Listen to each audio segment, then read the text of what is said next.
Apresentada a música Unchained Melody. A clássica canção Unchained Melody não foi escrita pelos Wright Brothers.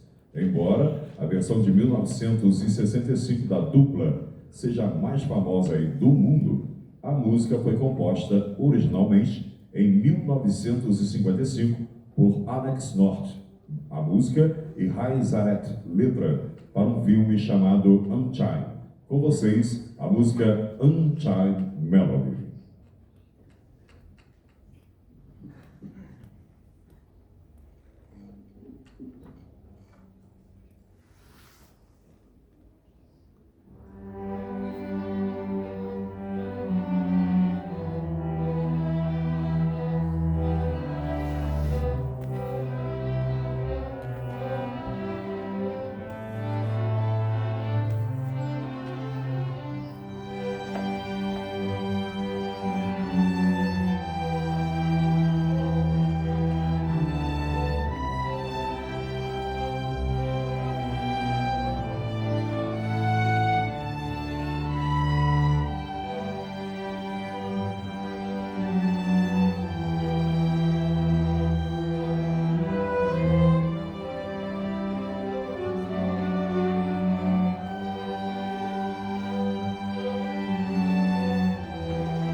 Bravo, a salva de palmas aí mais uma vez, a nossa orquestra de cordas da Campesina. Bom,